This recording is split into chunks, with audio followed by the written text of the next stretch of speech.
Okay, I'd like to share the verses from Shoshinge, Song of the True Shinjin and Nembutsu, written by Shinran Shongin. And this is a part, Shinran Shongin is praising the work of Nagarjuna, the first 7 Pure Land Masters of our tradition. And this is on page 71 of Collected Works of Shinran. So please join me in Gassho. Please put your palms together. He teaches that the moment one thinks on Amita's primal vow, one is naturally brought to enter the stage of the definitely settled, solely saying the Tathagata's name constantly. One should respond with gratitude to the universal vow of great compassion. Namo Amida Butsu. Namo Amida Butsu. Namo Amida Butsu. Namman Dabutsu. Namman. Good morning, everyone, and Happy New Year. So this is the first Sunday service of the year 2019, and we have 51 more Sundays to come. When I first became overseas ministers, I didn't think I am able to come up with the ideas for Dharma talks every Sunday. But I'm still surviving. And this is my 8th year as overseas minister and 23rd year as ordained minister. And I cannot believe that I've been an ordained minister for more than half of my life. And there was a time I spent most of the time playing rock band, but teaching of Nembutsu always have been a part of my life. And because of the support of OBT, Sangha, and BCA, I was able to study a lot while serving as a resident minister. So I really appreciate your support for this year and a half at OBT, and I am looking forward to spend more time with you to share and enjoy the teaching of Nembutsu together. And yesterday, I had a surprise visit by Professor Dr. Duncan Williams of University of Southern California. He wrote a book titled American Sutra.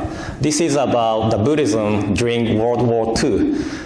His teacher at Harvard was Tominaga Sensei.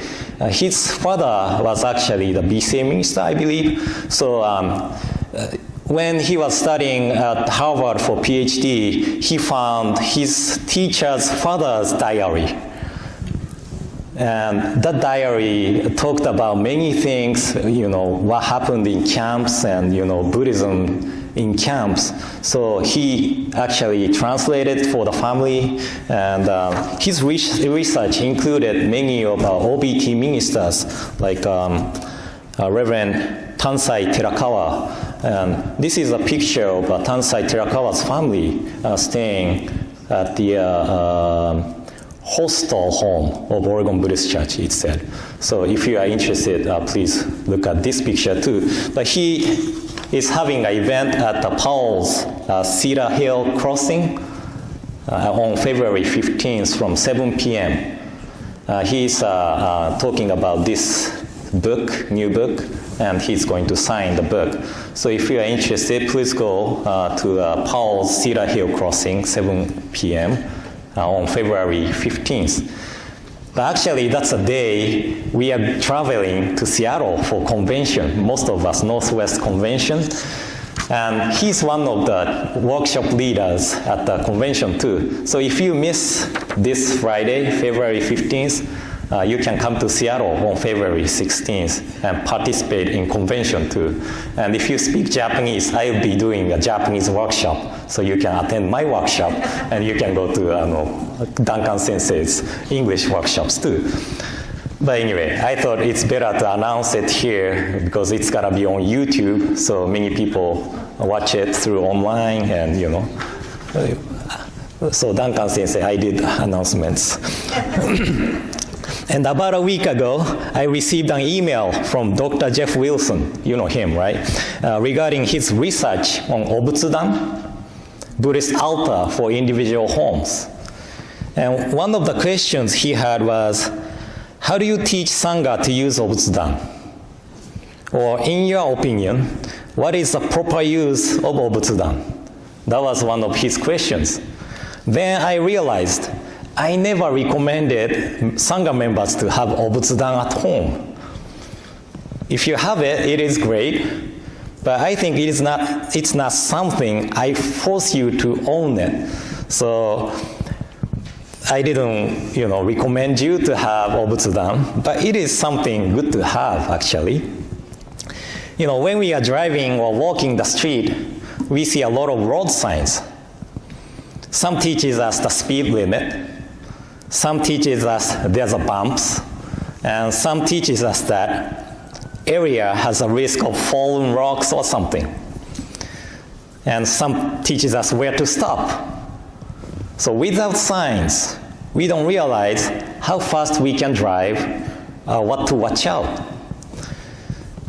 And some people have obutsudan from the connection from the past, like grandpa or grandma had it.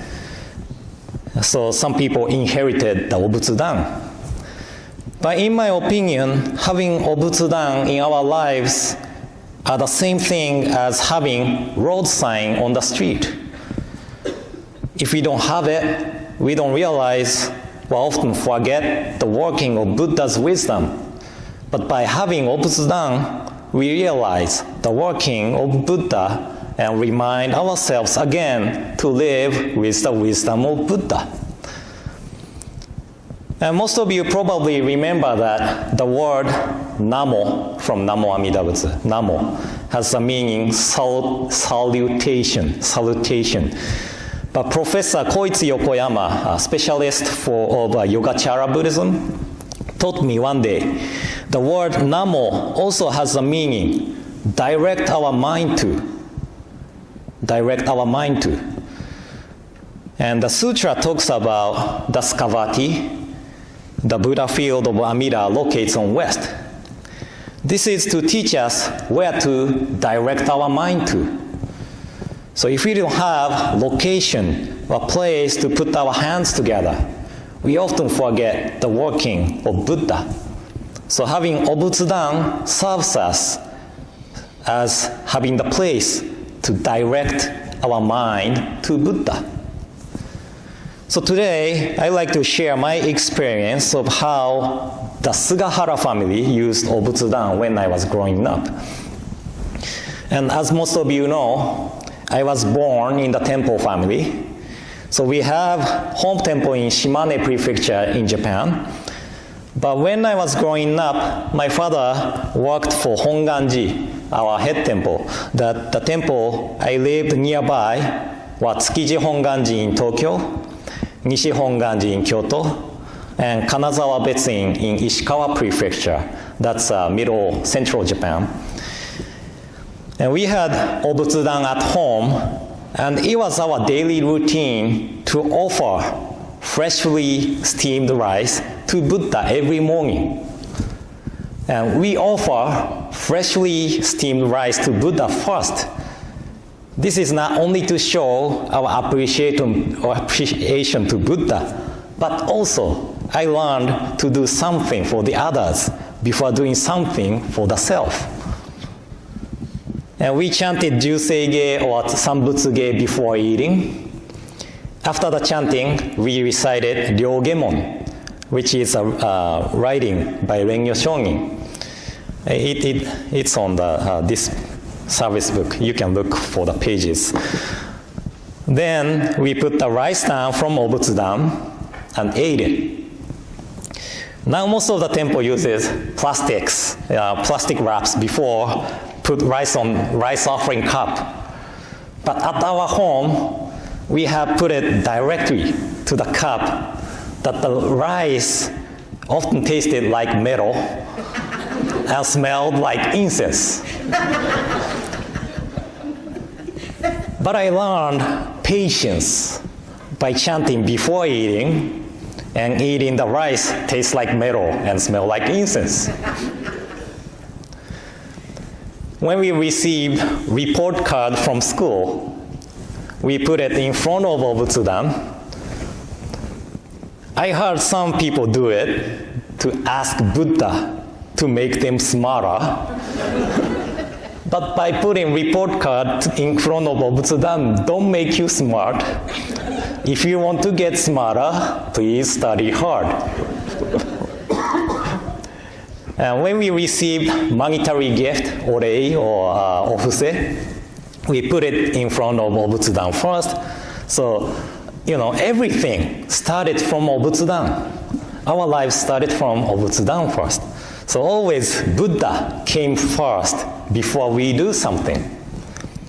So all of this is to show our gratitude and appreciation to Buddha.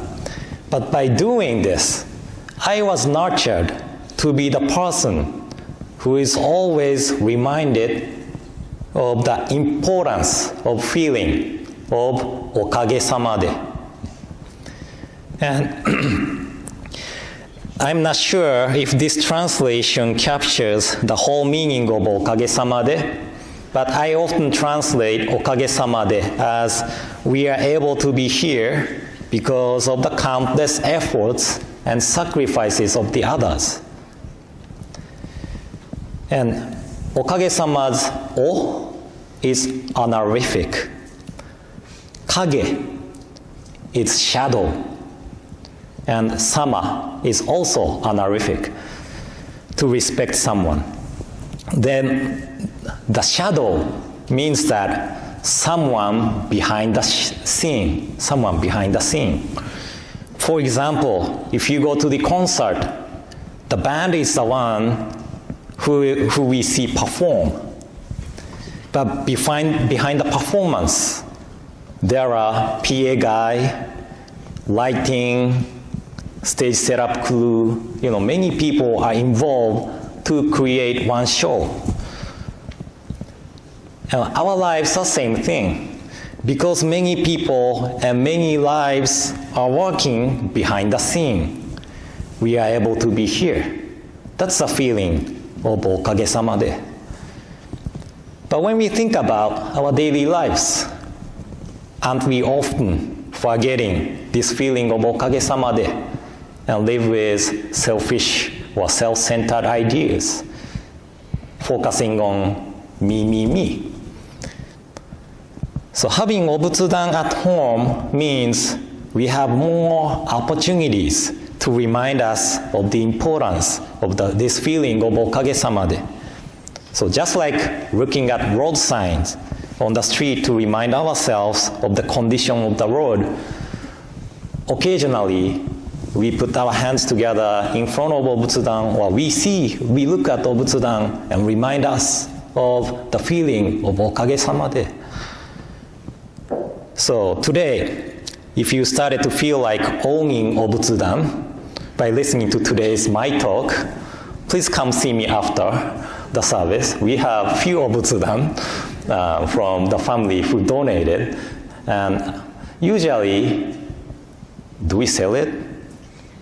Donation, yeah. So we don't have price for it, but if we want to have Obutsudan, donation is gratefully accepted. So if you are interested, please come see me afterwards. Okay? So thank you all for coming today. And in closing, please join me in Gassho. Please put your palms together.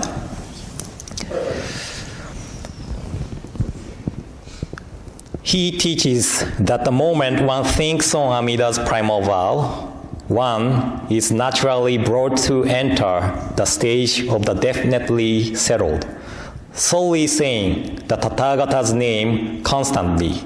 One should respond with gratitude to the universal vow of great compassion. Namo Amida Butsu. Namo Amida Butsu. Namo Amida Butsu. Namanda Butsu. Namanda Butsu. Namanda.